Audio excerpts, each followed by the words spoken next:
दोस्तों, 7 सितंबर से पितृपक्ष प्रारंभ हो रहे हैं और इस दिन पढ़ने जा रहा है चंद्र ग्रहण। ऐसे में पितृपक्ष के दौरान 3 चीजें भूल कर मत खाना, वरना पवित्र हो जाएंगे, क्रोधित और पूरा घर हो जाएगा। कंगाल दोस्तों, अभी हाल ही में हमारे जी ने बहुत ही अच्छी जानकारी दी है चंद्र ग्रहण को ले। जैसा कि आप सभी देख पा रहे हैं कि इस वर्ष बहुत ही ज्यादा प्रलय का माहौल बना हुआ है। ऐसे में चंद्र ग्रहण का आना धरती पर प्रलय का कारक माना जाता है। इसी भयंकर ग्रहण से पितृपक्ष प्रारंभ हो रहे हैं, जिसमें कि आप पूरे देश में चारों तरफ उथल पुथल देख सकते हैं। पितृपक्ष की शुरुआती दिनों में यह चंद्र ग्रहण लग रहा है, यानी कि यह चंद्र ग्रहण सैकड़ों वर्ष बाद आया है, जो कि पितृपक्ष के स्टार्ट होते ही लग रहा है। तो ऐसे में पितृपक्ष में कुछ ऐसी चीजें हैं जो भूलकर नहीं खानी चाहिए। साल 2025 में पितृपक्ष कब से प्रारंभ रहेंगे और कब तक रहने वाले हैं, और शायद यह नवरात्रि कब से शुरू होंगे और कब समाप्त होंगे, इस वीडियो में हम आपको बताने वाले हैं। तो यह वीडियो बहुत ही ज्यादा महत्वपूर्ण होने वाली है। साथ ही पितृपक्ष में ऐसे कौन से कार्य करने चाहिए जिनको करने से पितरों की असीम कृपा को प्राप्त कर पाएं और घर में धन वैभव का आनंद ले पाएं, और साथ ही इस भयंकर प्रलय से आपको कैसे बचना है, किस तरह से आप अपनी और अपने परिवार की रक्षा कर सकते हैं और पिता को प्रसन्न करके अपनी मनोकामनाओं को पूर्ण कर सकते हैं। संपूर्ण जानकारी आज आपको इस खूबसूरत वीडियो के माध्यम से प्राप्त होने वाली है।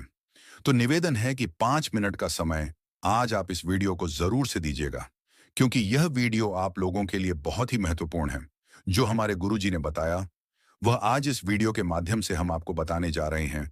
तो इस खूबसूरत से चैनल को सब्सक्राइब जरूर से कर दीजिएगा और कमेंट बॉक्स में अपना नाम और राशि डाल दीजिएगा, ताकि हम राशि अनुसार आपका भाग्य देखकर आपको आपके भाग्य से जुड़ी हुई जानकारी बता सके।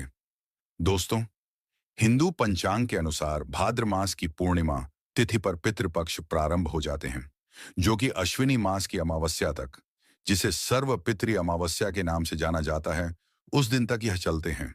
ऐसे में आपको कौन सी चीजें खानी चाहिए और कौन सी चीजें नहीं खानी चाहिए, क्या करना चाहिए, क्या नहीं करना चाहिए, संपूर्ण जानकारी आपको प्राप्त होने वाली है। जैसे कि आप सभी को बता दें कि 7 सितंबर रविवार से पितृपक्ष आरंभ होने वाले हैं, जो कि 21 सितंबर दिन रविवार को ही समाप्त होंगे, और उसके बाद शारदीय नवरात्रि का प्रारंभ हो जाएगा। साल 2025 में 22 सितंबर सोमवार से शारदीय नवरात्र का प्रारंभ होगा। तो दोस्तों, बच्चे बूढ़े जवान सभी इस पितृपक्ष के दौरान कुछ ऐसी गलतियां हैं जिनको भूल कर ना करें, और कुछ सावधानियों को कुछ जरूर से बचें। दोस्तों, मान्यता है कि मृत्यु के देवता यमराज श्राद्ध पक्ष में पितरों को मुक्त कर देते हैं, ताकि वे अपने परिजनों से मिलकर के तपन ग्रहण कर सकें। पवित्र जो होते हैं वह आपके जीवन में कल्याण करने वाले होते हैं। पवित्र नाराज होने से घर में बहुत ही ज्यादा भयंकर से भयंकर परेशानियों का सामना आपको करना पड़ता है। भाद्रपद की पूर्णिमा पर पवित्र धरती पर आ जाते हैं और 16 दिन तक धरती पर ही रहते हैं और श्राद्ध तर्पण पिंडदान ग्रहण करते हैं। दोस्तों, सर्व पितृ अमावस्या की रात्रि को जब पितृ चले जाते हैं तो आपको बहुत सारा आशीर्वाद देकर जाते हैं। अगर आप उनके स्वागत में कोई कमी नहीं छोड़ते, उनके आर्डर में कोई कमी नहीं छोड़ते, तो पूरे साल धन वैभव की कभी कोई कमी नहीं आती। साथ ही वंश वृद्धि की आपको जो है आशीर्वाद प्राप्त होता है। 16 दिन के इन पितृपक्ष के दौरान कुछ ऐसी गलतियां हैं जिनको भूल कर ना करें, और कुछ ऐसे काम हैं जिनको जरूर से करना चाहिए। 16 दिनों में पितरों की आत्मा की शांति के लिए पिंडदान श्राद्ध तर्पण कम किए जाते हैं। तो पितरों के लिए श्राद्ध से कुछ समर्पित करना ही श्राद्ध कहलाता है। यह 16 दिन पितरों को प्रसन्न करने के साथ साथ उनकी कृपा और आशीर्वाद को लेने का सबसे खास दिन माना जाता है। दोस्तों, जैसा कि आप सभी जानते हैं, पितृपक्ष के दौरान कोई भी शुभ और मांगलिक कार्य नहीं किए जाते। शास्त्रों में पितृपक्ष के कई नियम बताए गए हैं। अगर आप उन नियमों का सही विधि और विधान से पालन करते हैं तो आपको कभी जीवन में पितृदोष नहीं लगता, और ना ही कभी पितृदेव नाराज होते हैं। पितृपक्ष के दौरान शुभ मंगल कार्य करने के साथ कुछ ऐसी चीजें भी होती हैं जिनका सेवन करने से पितृपक्ष के दौरान अगर आप भूल कर भी कर लेते हैं तो आपके पुत्र आपको कंगाल होने का अभिशाप दे देते हैं। दोस्तों, इसीलिए आज का वीडियो महत्वपूर्ण होने जा रहा है। इसीलिए आज 5 मिनट का समय जरूर से इस वीडियो को दीजिएगा। पितृपक्ष में ब्राह्मणों को भोजन कराया जाता है, पंचबलि दी जाती है। शास्त्र में कुछ ऐसी चीजों के बारे में बताया है जिन्हें पितृपक्ष के दौरान भूल कर भी नहीं खाना चाहिए। ऐसी चीजें खाने से न केवल पितृ नाराज होते हैं, बल्कि घर में भी कई सारी परेशानियां आ जाती हैं। इस दौरान आपको इन चीजों का सेवन नहीं करना चाहिए। ब्राह्मणों को भी इन चीजों का भोग लगाना नहीं चाहिए। दोस्तों, ऐसे में हम जानते हैं कौन सी ऐसी चीजें हैं जिनका पितृपक्ष के दौरान सेवन करना वर्जित माना गया है, जिनको पितृपक्ष के दौरान पितरों या ब्राह्मणों को भोजन में भूलकर शामिल नहीं करना चाहिए, ताकि आपके जीवन में कोई भी दोष न लगे। अधिकतर आप लोगों ने सुना होगा कि पितृपक्ष के दौरान वही भोजन बनाएं जो पितृ या ब्राह्मणों को भोग लगाएं। पितरों को पसंद आता है वही भोजन आपको उनकी आत्मा की शांति के लिए बनाना चाहिए। परंतु ऐसे में हम क्या करते हैं कि कुछ गलतियां कर देते हैं। अधिकतर घरों में लोग गलतियां कर ही देते हैं। लोगों के पूर्वजों को लहसुन प्याज पसंद होता है, तो जब वे भोजन बनाते हैं तो उसमें प्याज और लहसुन डालते हैं और पूर्वजों के पसंद के हिसाब से भोजन बनाकर ब्राह्मण को भोजन देते हैं। जिनसे पितृ कई तरह से नॉनवेज पसंद होता है, तो नॉनवेज लेकर जरूरतमंद व्यक्ति को पितरों के नाम से दान कर सकते हैं, जिससे उन्हें पितरों का आशीर्वाद प्राप्त हो। दोस्तों, अगर आप भी ऐसा करते हैं तो ऐसी गलतियां करने से आपको बचना है। और कैसे बचना है, ये वीडियो में आपको आगे प्राप्त होगा। और कौन से उपाय करके आप पितरों का आशीर्वाद प्राप्त करेंगे। शास्त्रों की माने तो पितृपक्ष के दौरान लहसुन प्याज मीट अंडे का सेवन कभी नहीं करना चाहिए। तरह के भोजन में भी इन चीजों का शामिल नहीं करना चाहिए। शास्त्रों के अनुसार विष्णु और महालक्ष्मी जी को पितृदेव कहा गया है। पितरों का भोजन, श्राद्ध, तर्पण, पिंडदान सबसे पहले भगवान विष्णु और माता लक्ष्मी जी ही स्वीकार करते हैं। इसीलिए तो आपको इन चीजों को करने से मनाही की जाती है। इसके बाद ही यह भोजन पितरों को मिलता है। और भगवान विष्णु और महालक्ष्मी जी के पूजन में कभी भी प्याज, लहसुन और टास्क चीजों का प्रयोग नहीं करना चाहिए। दोस्तों, इतना ही नहीं, आप सभी की जानकारी के लिए बता दें कि जब हमारे पवित्र धरती पर आते हैं, उनका सम्मान अगर आप अच्छे तरह से करते हैं तो वह खुशी खुशी आपको आशीर्वाद भी देकर जाते हैं। परंतु हमारे जो शास्त्र हैं, उनमें कुछ ऐसी चीजें हैं जिनको कभी भी आपको जल्दी से पितृपक्ष के दौरान घर में प्रयोग करना तो दूर, उन्हें घर में लाना भी नहीं चाहिए। इसीलिए इस बात का ध्यान रखना है। दोस्तों, श्राद्ध पक्ष के दौरान पितरों के निमित्त जो भोजन बनाएं या ब्राह्मणों को भोजन कराने के लिए जो भी भोजन बनाएं, वह आपका प्याज, लहसुन के बिना ही बनाना चाहिए। पितरों के नाम से ऐसा भोजन अगर आप किसी जरूरतमंद व्यक्ति को दान देते हैं, पितरों के निमित्त जो भोजन बनाया गया है, अगर वह बिना प्याज लहसुन के होता है तो वह शुद्ध भोजन की श्रेणी में आता है। और ऐसा भोजन आपको आपकी मनोकामनाओं को पूर्ण करने का आशीर्वाद पितरों से दिलाता है। परंतु गलती से अगर आप इन सामग्रियों को अशुद्ध कर देते हैं तो घोर पाप लगता है। पितृदेव क्रोधित हो जाते हैं। ध्यान रखें, पितृपक्ष के दौरान आप भी प्याज, लहसुन और तामसिक चीजों का भूलकर इस्तेमाल न करें। शराब का सेवन घर में बिल्कुल न करें। दोस्तों, पितृपक्ष के दौरान बासी भोजन न करें। 16 दिनों में बासी भोजन शैतान को प्राप्त होता है और पितृपक्ष के दौरान न ही बासी भोजन करना चाहिए और ना ही किसी को देना चाहिए।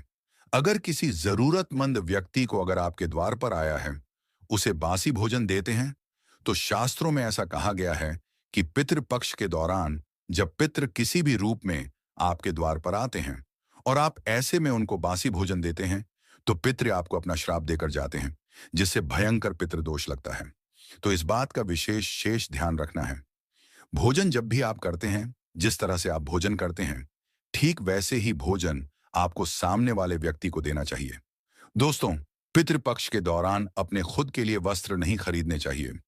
इन 16 दिनों में वस्त्रों का दान कर सकते हैं, परंतु अपने लिए वस्त्र खरीदना भी हमारे शास्त्रों में वर्जित माना गया है। इस दिन वस्त्र खरीदना अशुभ माना जाता है और पितृपक्ष के दौरान पति पत्नी को दूर बनाकर रखना चाहिए, क्योंकि इस दौरान हमारे पितृदेव हमारे घर के अंदर ही मौजूद रहते हैं। अगर आप ऐसा करते हैं तो पितृ नाराज होकर चले जाते हैं और घर में कभी वापस नहीं आते हैं, जिससे कि आपके वंश वृद्धि में परेशान जाती है, रुकावटें आ जाती हैं। इन 16 दिनों के अंदर खुशी खुशी पितरों का स्वागत करें, उनका आशीर्वाद प्राप्त करें। और दोस्तों, पितृपक्ष में पितरों का भोजन बनाते समय भोजन में चावल, दाल, रोटी बनाएं। पितरों के लिए सदैव पका भोजन बनाएं। पूरी, कचौरी, पराठे इत्यादि बनाएं। हलवा पूड़ी बनाएं, खीर आदि बनाएं। पितरों को खीर पसंद आती है। खीर बनाकर हमें पितरों का ढेर सारा आशीर्वाद लेना चाहिए। आप ऐसे में स्वयं भी दाल चावल रोटी आदि खा सकते हैं, परंतु पितरों को यह चीज ना दें। लेकिन याद रहे, पितरों को जो भोजन बनाएं, ब्राह्मणों को भोजन कराएं, वह पक्का ही भोजन हो। जैसे कि पूरी खीर, मूंग की दाल, कचौरी, जलेबी, ऐसी चीजों का भोग लगाएं। लेकिन याद रहे, पितृपक्ष के दौरान घर में मसूर की दाल नहीं खानी चाहिए। ऐसा हमारे शास्त्र कहते हैं दोस्तों। मसूर की दाल के अलावा पितृपक्ष के दौरान काले नमक, काले जीरे का सेवन भी नहीं करना चाहिए, और न ही ब्राह्मण भोजन में इन चीजों को शामिल करना चाहिए। पितृपक्ष के दौरान मूली, लौकी, खीरा और सरसों जैसे साग को बिल्कुल भी नहीं खाना चाहिए। श्राद्ध पक्ष में इन चीजों को खाना और खिलाना दोनों ही वर्जित होते हैं। श्राद्ध पक्ष के दौरान पितरों के भोजन में नींबू नहीं डाला जाता। आप स्वयं नींबू का सेवन कर सकते हैं, लेकिन पितरों के भोजन में, ब्राह्मण भोजन में नींबू न डालें। पितृपक्ष के दौरान कोई तांत्रिक क्रियाएं भी की जाती हैं। इसीलिए इस दौरान दूध, दही या सफेद खाद्य पदार्थ जैसे कि सफेद रंग की मिठाई, बर्फी इत्यादि का सेवन नहीं करना चाहिए। लेकिन हाँ, यह चीजें आप अपने घर में ही बनाकर खा सकते हैं। अगर कोई आपको इन चीजों को देता है तो आपको पितृपक्ष के दौरान ऐसी चीजें कभी किसी से नहीं लेनी चाहिए दोस्तों। पितृपक्ष के दौरान गाय के दूध का सेवन करने से बचना चाहिए, खास तौर पर वह गाय जिसने हाल ही अपने बच्चे को जन्म दिया हो। ऐसी गाय के दूध का सेवन भूलकर भी अरे, पितृपक्ष के दौरान खीर अवश्य ही बनाई जाती है, और खीर का पितरों को, ब्राह्मणों को भोग लगाया जाता है। इसीलिए आप पितृपक्ष के दौरान दूध से ही खीर बनाकर, उसका भोग लगाकर प्रसाद के रूप में उसे ग्रहण कर सकते हैं। लेकिन खाली दूध का सेवन न करें। दूध का सेवन न करें, और पितृपक्ष के दौरान खड़ी बनाना और खाना भी वर्जित होता है। बात का विशेष ध्यान रखना चाहिए। पितृपक्ष के दौरान आपको कुल थे कि दाल का भी सेवन नहीं करना चाहिए। ध्यान रखें, पितृपक्ष के दौरान ऑपरेटरों के लिए जो भोजन बनाएं, उस भोजन में आप तिल अवश्य ही डालें। पितृपक्ष में पितरों का भोजन बनाएं, ब्राह्मणों को भोजन कराएं, या पंचवाली लगाएं, या किसी भी जरूरतमंद व्यक्ति को पितरों के नाम से भोजन दें। उस भोजन में थोड़े से काले तिल अवश्य ही डालें। शास्त्रों के अनुसार जिस भोजन में काले तिल होते हैं, वह भोजन ग्रहण करते हैं। लेकिन जिस भोजन में काले तिल नहीं होते, उसे भूत पिशाच ग्रहण करते हैं। इसीलिए इस बात का विशेष ध्यान रखें। दोस्तों, पितरों के भोजन में काले तिल डालकर ही आप पितरों को भोग लगाएं। काले तिल भूत पिशाचों से श्राद्ध के भोजन की रक्षा करते हैं। इसलिए इस बात का विशेष ध्यान रखें। पितृपक्ष के दौरान गलती से भी अपने पड़ोसियों का भोजन भी कभी नहीं खाना चाहिए। पितृपक्ष के दौरान उधार कभी किसी से पैसे न तो लें और ना ही किसी को दें। ऐसा करना भी अशुभ माना जाता है। इससे उल्टा कर्ज का बोझ और बढ़ जाता है। दोस्तों, पितृपक्ष में कोई भी ऐसा कार्य न करें जिससे हमारे पितृ नाराज हो जाएं। आप थोड़े से ही प्रयास से पितरों को प्रसन्न कर सकते हैं। दोस्तों, गरुड़ पुराण के अनुसार ऐसे कौन से व्यंजन हैं जो आपको पितरों के लिए बनाने चाहिए? सबसे पहला है दूध और चीनी से बनी खीर। जी हाँ, पितरों के लिए अगर आप बहुत सारे व्यंजन न बना पाए या आपकी परिस्थिति अनुकूल ना हो, तो पितरों की तृप्ति के लिए आपको दूध और चीनी से बनी खीर अवश्य बनानी चाहिए, जिसमें सूखे मेवे डालकर पितरों को परोसें। इस व्यंजन से उन्हें सबसे ज्यादा आनंद मिलता है और वे प्रसन्न होकर आपके द्वार से लौटते हैं। दूसरी, कद्दू की सब्जी। गरुड़ पुराण के अनुसार कद्दू की सब्जी पितरों को बहुत अधिक प्रिय होती है। कद्दू एक सात्विक व्यंजन है जो श्राद्ध प्रसाद में अक्सर परोसा जाता है। अगर आप भी श्राद्ध का भोजन बना रहे हैं तो कद्दू की सब्जी अवश्य बनाएं और पितरों का आवाहन करते हुए उन्हें अर्पण करें। तीसरा है शुद्ध घी की रोटी। जी हाँ, शुद्ध घी से बनी रोटी अवश्य बनाएं और अपने पितरों को याद करते हुए एक रोटी कौए को और दो छोटी छोटी रोटियां बनाकर गाय और कुत्ते को खिलाएं। इनसे पितृ जिस भी रूप में धरती पर उपस्थित होंगे, वे तृप्त होंगे, आपको अवश्य आशीर्वाद प्रदान करेंगे। चौथा, बात करें तो पीली मूंग दाल और सफेद उड़द की दाल। इन दोनों दालों के विषय में हमारे गरुड़ पुराण में बताया गया है, जिसमें दो दालों से बनने वाले व्यंजन, चाहे वह मीठे हों या नमकीन, पितरों के लिए बनाने चाहिए। अगर आप उनकी श्राद्ध तिथि पर यह दालें बनाते हैं तो उनको बहुत ही ज्यादा खुशी होती है और आपको उससे लाभ प्राप्त होता है। इसके अलावा आलू गेहूं से बने पूरी मीठी गुड़ की रोटी, केसर वाले चावल, काले चने, बेसन से बनी चीजें पितरों के लिए बनाई जाए तो पितृ प्रसन्न होकर उन्हें ग्रहण करते हैं। दोस्तों, इस दिन कैसा भोजन बनाना सर्वश्रेष्ठ माना जाता है, जिसे हम ईश्वर का भोग लगाते हैं, उसे हम छोड़ते या उसे झूठा नहीं करते। ठीक उसी प्रकार हमें पितरों का भोजन भी उन्हें अर्पण करने से पहले छोड़ना नहीं चाहिए, न ही झूठा करना चाहिए। भोजन बनाने से पहले आपको पूरी तरह से शुद्ध होना जरूरी है। स्नान आपको पुत्र भोजन नहीं बनाना चाहिए, और जो स्त्री मासिक धर्म में हो उस वक्त भी उन्हें पितृ भोजन को नहीं बनाना चाहिए। पितृ भोजन बनाने से पहले रसोई घर को गंगा जल से, और यदि गंगा जल न हो तो साधारण जल छिड़क कर पहले स्वच्छ कर लेना चाहिए।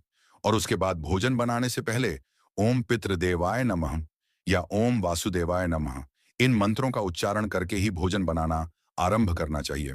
अब देखिए कैसा भोजन पितृपक्ष के दौरान बनाना चाहिए और कैसा भोजन पितृपक्ष के दौरान नहीं बनाना चाहिए। चलिए हम आप लोगों को बता देते हैं। देखिए, श्राद्ध पक्ष पर अपने घर में मांसाहारी भोजन न पकाएं, क्योंकि पैतृक में प्रवेश के पश्चात पितरों का भोजन सात्विक ही माना जाता है। इसलिए श्राद्ध या भोजन में तामसिक व्यंजन का प्रयोग कदापि नहीं करना चाहिए। केवल सात्विक व्यंजन ही उनके लिए भोजन में बनाने और खिलाने चाहिए। तामसिक व्यंजन के साथ प्याज, अदरक, लहसुन का प्रयोग नहीं करना चाहिए। इन पदार्थों का प्रयोग भोजन में करने से पुत्र भोजन ग्रहण नहीं कर पाते और वे भूखे रहते हैं, जिसकी वजह से वे आपको अभिशाप देते हैं। पितृ भोजन में ज्यादा तेज मसाले का प्रयोग नहीं करना चाहिए। जितना हो सके भोजन को मीठा और सात्विक बनाना चाहिए, जिससे पितर उन्हें आसानी से ग्रहण कर पाए। ये एक सबसे महत्वपूर्ण बात हम आपको बताना चाहेंगे कि हम भोजन तो परोस देते हैं, या उनका भोग पितरों की तस्वीर पर लगा देते हैं, या कोई गाय कुत्ते को भी खिला देते हैं, किंतु हम भोजन के साथ जल अर्पण करना भूल जाते हैं। तो सबसे जरूरी है जल अर्पण करना। पितरों को आप भोजन न भी अर्पण करें, किंतु जल का अर्पण पितृपक्ष के पूरे महीने में यानी कि 16 दिन तक जरूर करें, जिससे कि पितृ प्यासे ना रहे। और पैतृक में जो पितृ जाते हैं तो वह प्यासे न जाएं और प्रसन्न होकर जाएं। अपने पितरों को भोजन खिलाकर संतुष्ट जरूर करना चाहिए। देखिए, 16 दिनों में पितृपक्ष के दौरान कितना भी जरूरी क्यों ना हो, कोई आपसे इन चीजों को अगर उधार मांगता है तो भूल कर ना दें। ये 4 चीजें ऐसी हैं जिनको देने से घर परिवार को कंगाली का सामना करना पड़ता है। अगर आपके घर पितृ आपके घर का त्याग कर देते हैं तो वह रुष्ट हो जाएंगे, तो आपको पितृदोष लगेगा, जिसकी वजह से घर में कंगाली आती है। भगवान शिव से प्यार करते हैं तो कमेंट बॉक्स में ओम नमः शिवाय जरूर लिख दीजिए। दोस्तों, पितृपक्ष के समय में उधार देना या लेना हर व्यक्ति के जीवन में जरूरी सा हो जाता है। कोई किसी को उधार देता है तो कोई किसी से उधार लेता है। इस बात के लिए उन्हें उनके जीवन में अच्छी चीजें वापस प्राप्त हो सके, तो इसकी वजह से उधार देते हैं।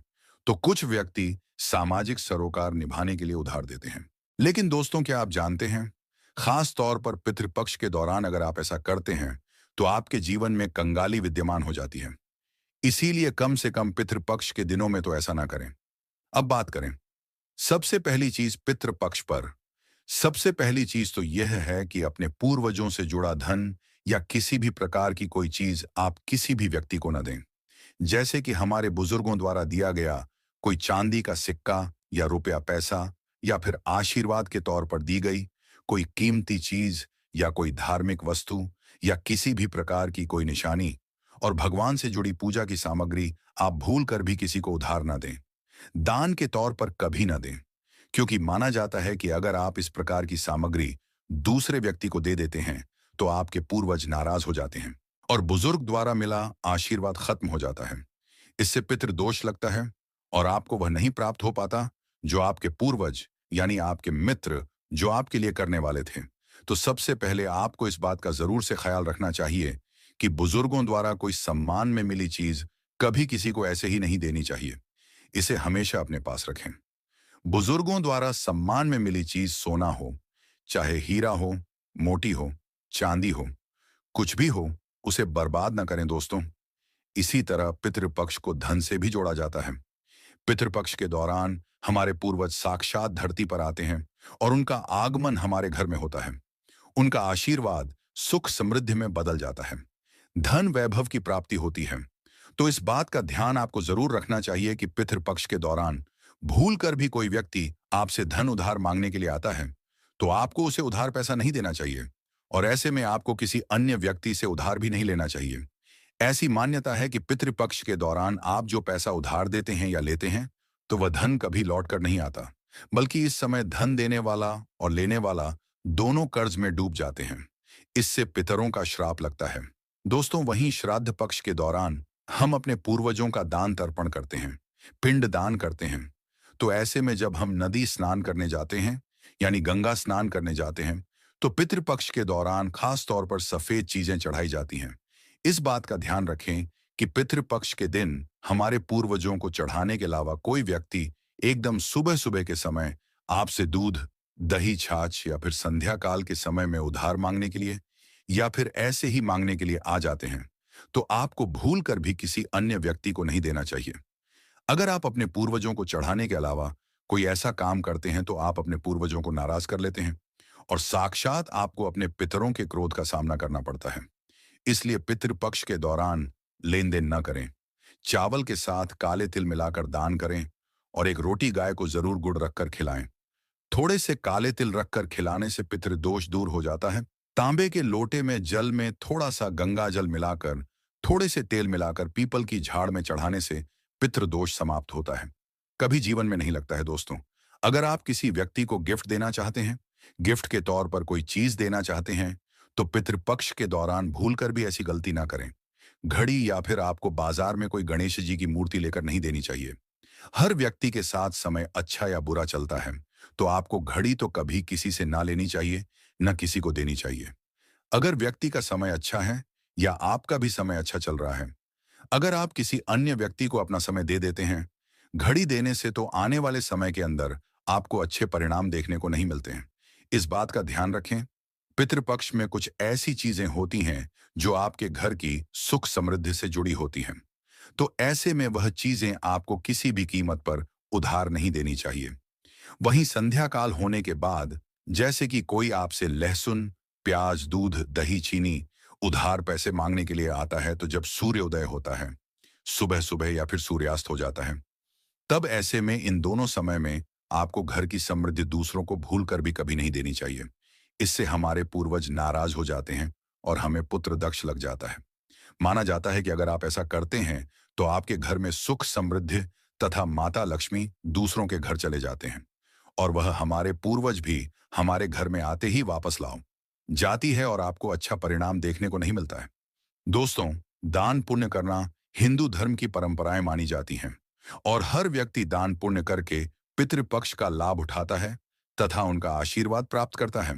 खास तौर पर पितृपक्ष के दौरान आपको दो प्रकार के वस्त्र न तो खरीद कर लाने चाहिए और ना ही किसी व्यक्ति को देनी चाहिए। इसके अंदर आपको एक तो सफेद कलर के वस्त्र हैं, दूसरे आपको काले कलर के वस्त्र हैं। पितृपक्ष में सफेद कपड़ा दान करने से पूर्वज प्रसन्न होते हैं, परंतु पितृदोष लग जाता है। ऐसे में पितृपक्ष में काला कपड़ा भी दान करते हैं, तो पितरों का श्राप लगता है। यह आपके जीवन को प्रभावित करता है। ऐसे में जीवन में दुख आ जाते। तो दोस्तों, आप इस तरीके से पितृपक्ष के दौरान इन कार्यों को करके अपने जीवन को सुखमय बना सकते हैं।